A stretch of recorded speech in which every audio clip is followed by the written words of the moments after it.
Have you ever wondered why some people seem to get everything they want, while others struggle with the same problems year after year? Here's the brutal truth. Your weaknesses aren't just minor flaws. They're silent destroyers working against you every single day. Most people think weakness is just a personality trait. Wrong. Weakness is a choice. And every day you choose to stay weak, you're choosing to stay powerless. Machiavelli understood something that modern society tries to hide from you. Everyone sees what you appear to be. Few experience what you really are. The world doesn't reward good intentions. It rewards strength, strategy, and results. Today, I'm going to show you exactly how to identify the weaknesses that are sabotaging your life and eliminate them before they destroy everything you're working for. But first, let me ask you this. What if everything you've been taught about being nice and patient was designed to keep you controllable? Let's get started. Number 1. Weakness is programmed, not natural. Weakness isn't something you're born with. It's something that's carefully installed in your mind from childhood. Think about it. From day one, society teaches you to always say sorry, even when you're not wrong. Put everyone else's needs before your own. Never stand up for yourself because it's rude. Accept mediocrity because everyone's trying their best. Wait for permission to pursue your dreams. Feel guilty for wanting more than others have. This isn't education, it's programming. And the purpose? To create compliant, predictable people who won't challenge the system. Look at how this programming shows up in your daily life. You check your phone first thing in the morning, letting other people's priorities hijack your thoughts before you've even decided what your priorities are for the day. You say yes to commitments you don't want because saying no feels uncomfortable, even though every yes to something you don't want is a no to something you do want. You downplay your achievements because you don't want others to feel bad, essentially punishing yourself for succeeding. You avoid difficult conversations, letting problems grow bigger instead of dealing with them when they're small and manageable. Machiavelli once said, "The lion cannot protect himself from traps, and the fox cannot defend himself from wolves." One must therefore be a fox to recognize traps and a lion to frighten wolves. You've been trained to be neither. You've been trained to be prey. Every time you avoid confrontation, every time you accept less than you deserve, every time you make excuses for people who don't respect you, you're reinforcing these programs. The most dangerous part? This programming makes you think that choosing yourself is selfish, that having standards is mean, that wanting more is greedy. The people who taught you these rules don't follow them. The successful people around you didn't get where they are by being endlessly accommodating. The good news? Once you see the programming, you can delete it. Start questioning everything you've been taught about being polite. Ask yourself, is this belief serving my goals, or is it keeping me small? When someone tells you to be realistic, ask yourself, are they protecting you or protecting themselves from your potential success? When someone says you're changing as you grow stronger, recognize that as a compliment, not a criticism. Number 2, weakness equals becoming a target. Let me tell you something that might shock you. In the real world, there are only 2 types of people: those who take what they want and those who get what's left. Your weaknesses aren't just personal flaws. They're giant neon signs telling everyone around you, this person can be manipulated. Think about your workplace. Who gets the promotions? The person who works hardest, or the person who knows how to position themselves strategically? The person who stays late every night hoping someone notices? Or the person who makes sure their contributions are visible and their value is undeniable? Think about your relationships. Who has more power? The person who cares more, or the person who's willing to walk away? The person who accepts any treatment because they're afraid of being alone? Or the person who knows their worth and demands it be respected? What happens when you signal weakness? People test your boundaries constantly. They push a little further each time, seeing how much you'll tolerate. Your opinions get dismissed in meetings because people know you won't fight back. Your time gets treated as less valuable than everyone else's because you never protect it. Your goals get mocked or minimized because people know you won't defend them with conviction. The harsh reality is that people don't respect what they can easily control. They respect what they cannot. Machiavelli once said, "It is better to be feared than loved, if you cannot be both." This doesn't mean being cruel. It means being someone whose boundaries cannot be crossed without consequences. Being feared doesn't mean people are scared of you. It means they respect your standards and know you'll enforce them. It means they think twice before disrespecting your time. It means they consider your reaction before crossing your boundaries. It means they value your opinion because they know you don't give it lightly. When you display weakness, you're not just hurting yourself. You're training others to treat you poorly. Every time you accept disrespect, you're teaching people that disrespecting you has no cost. Your weakness becomes their opportunity. Your hesitation becomes their advantage. Your fear becomes their power over you. And here's the worst part. Once people learn they can manipulate you, they lose respect for you entirely. Even if they benefit from your weakness, they secretly despise it. Drop this affirmation in the comments. I choose respect over approval, strength over comfort. Number 3, the comfort trap keeps you weak. Comfort is the enemy of greatness. Most people choose the safe path, the predictable path, the path where they don't have to face their fears, and that's exactly why they stay stuck in lives they don't want. Comfort creates weakness because it eliminates the need to grow. When everything is easy, you never develop the muscles you need for life's real challenges. Look around you. How many people do you know who are living the exact same life they were living 5 years ago? Same job, same problems, same excuses, same limitations. That's not accident. That's comfort. But here's what comfort really costs you. Your potential dies in comfort. Every day you choose the easy path. You're choosing to stay exactly where you are. Your dreams don't die dramatically. They die quietly, one comfortable choice at a time. Your skills deteriorate in comfort. Just like physical muscles, mental muscles need resistance to stay strong. When you avoid challenging situations, you become less capable of handling them. Your confidence shrinks in comfort. Real confidence comes from doing difficult things and succeeding. When you only do easy things, you start doubting your ability to handle anything challenging. Your opportunities disappear in comfort. The best opportunities always come with risk and uncertainty. People who avoid discomfort miss the chances that could transform their lives. Machiavelli once said, "Whoever wishes to foresee the future must consult the past, for human events ever resemble those of preceding times." The pattern is always the same. People who avoid discomfort today create massive pain for themselves tomorrow.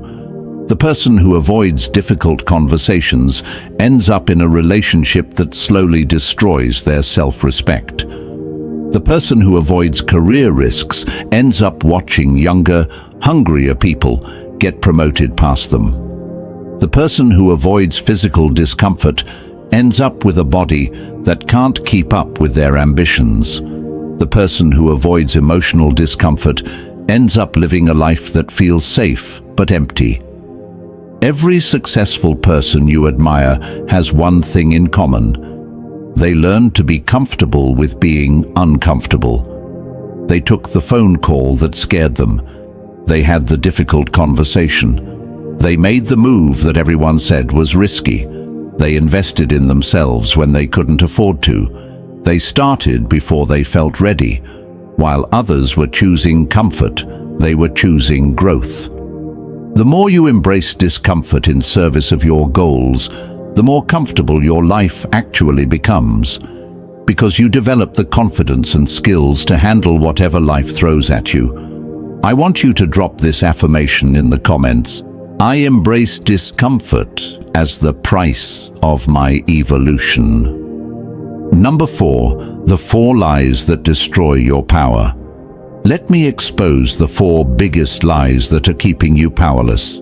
Lie 1, good things come to those who wait. Wrong. Good things come to those who take action.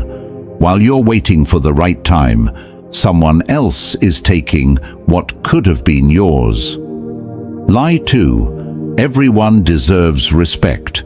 Respect is earned, not given. When you give respect to people who haven't earned it, you devalue your own worth. Lie number 3, just be yourself, and people will like you. Wrong version of yourself will attract wrong people. The right version of yourself might make some people uncomfortable, and that's exactly who you need to be. Lie number 4, everything happens for a reason. This is the ultimate victim mentality. Things happen because of the decisions you make and the actions you take. Machiavelli once said, everyone sees what you appear to be. Few experience what you really are. Stop appearing weak by believing these lies. Each of these lies serves the same purpose, to keep you passive, waiting, and dependent on others for your success. Now, I want you to drop this affirmation in the comments. I reject comfortable lies and embrace uncomfortable truths. Number 5, replace emotion with calculation. Here's where most people lose. They make emotional decisions and then try to justify them logically. Successful people do the opposite. They make logical decisions and then manage their emotions around those decisions. When someone disrespects you, your emotion says, get angry. Your calculation should say, what response will best serve my long-term interests? When someone offers you an opportunity, your emotion says, what if I fail? Your calculation should say, what's the real risk versus reward? When someone tries to manipulate you, your emotion says, maybe they're right. Your calculation should say, what are they trying to get from me? How emotional decision-making destroys your life. You react instead of respond. Reactions are automatic and usually counterproductive. Responses are deliberate and strategic. You make decisions based on how you feel in the moment, not on what will serve you in the long term. Feelings change hourly. Consequences last years. You become predictable. When people know exactly how you'll react emotionally, they can manipulate those reactions to get what they want from you. You waste energy on the wrong battles. Emotions make everything feel urgent and important, even when it's neither. Now here's how calculation changes everything. Before you respond to any situation, you ask, what outcome do I actually want here? Before you take any action, you consider, how will this affect my position 6 months from now? Before you engage with difficult people, you decide, is this worth my time and energy, or am I just feeding my ego? Machiavelli once said, the wise man does at once what the fool does finally. The difference? The wise man calculates first, then acts. The fool reacts first, then suffers the consequences. This doesn't mean becoming cold or heartless. It means using your emotions as information, not as your decision-making system. Your emotions tell you what matters to you. Your calculation tells you how to get it. For example, your emotion tells you someone's behavior is unacceptable. Your calculation tells you the most effective way to address it. Your emotion tells you an opportunity excites you. Your calculation tells you if it's actually worth pursuing. Your emotion tells you someone has hurt you. Your calculation tells you whether confronting them will improve the situation or just make you feel temporarily better. Most people have this backwards. They let their emotions drive their decisions and wonder why they keep getting the same results. They react with anger when someone disrespects them, escalating conflicts instead of resolving them. They make career decisions based on fear instead of opportunity analysis. They stay in bad relationships because leaving feels scary, even though staying guarantees continued misery. Now, I want you to drop this affirmation in the comments. I am the master of my emotions, not their slave. Number 6. The power of strategic detachment. Here's something that will change everything for you. The moment you become too attached to any outcome, you lose your power to influence that outcome. Why? Because attachment makes you predictable, and predictable people are easy to manipulate. When you desperately need someone's approval, they control you. When you desperately need a specific job, the employer has all the leverage. When you desperately need a relationship to work, the other person knows they can treat you poorly without consequences. Strategic detachment means you want the best outcome, but you're prepared for any outcome. Machiavelli once said, "The promise given was a necessity of the past. The word broken is a necessity of the present." This means you must always have alternatives. Never put yourself in a position where someone else's decision can destroy your plans. Always have Plan B, Plan C, and Plan D. When you're not desperate, you make better decisions. When you're not needy, people respect you more. When you're not attached to outcomes, you're free to take the actions that actually create those outcomes. Drop this affirmation in the comments. My peace comes from within, not from external validation. Number 7. Become the consequence. Here's the final lesson, and it's the most important one. Stop explaining yourself to people who are determined to misunderstand you. Stop justifying your decisions to people who don't have to live with the consequences. Stop apologizing for taking up space in a world that needs what you have to offer. You are not here to make everyone comfortable with your success. You are not here to shrink so others feel bigger. You are not here to apologize for wanting more from life. Machiavelli once said, "It is not titles that honor men, but men that honor titles." Your value doesn't come from what others think of you. It comes from what you do with the time you've been given. Become the person who doesn't need to announce their power. Everyone can feel it. Become the person who doesn't need to prove their worth. Their results speak for themselves. Become the person who doesn't need to defend their choices. Their success is their defense. When you truly embody strength, you don't have to act strong. When you truly embody confidence, you don't have to prove you're confident. When you truly embody success, you don't have to convince anyone you're successful. You become the consequence that others must deal with, not through force, not through aggression, but through the undeniable reality of who you've chosen to become. Today, you learned that weakness isn't just a personality flaw, it's a strategic disadvantage that affects every area of your life. You discovered how society programs weakness into you from childhood, keeping you controllable and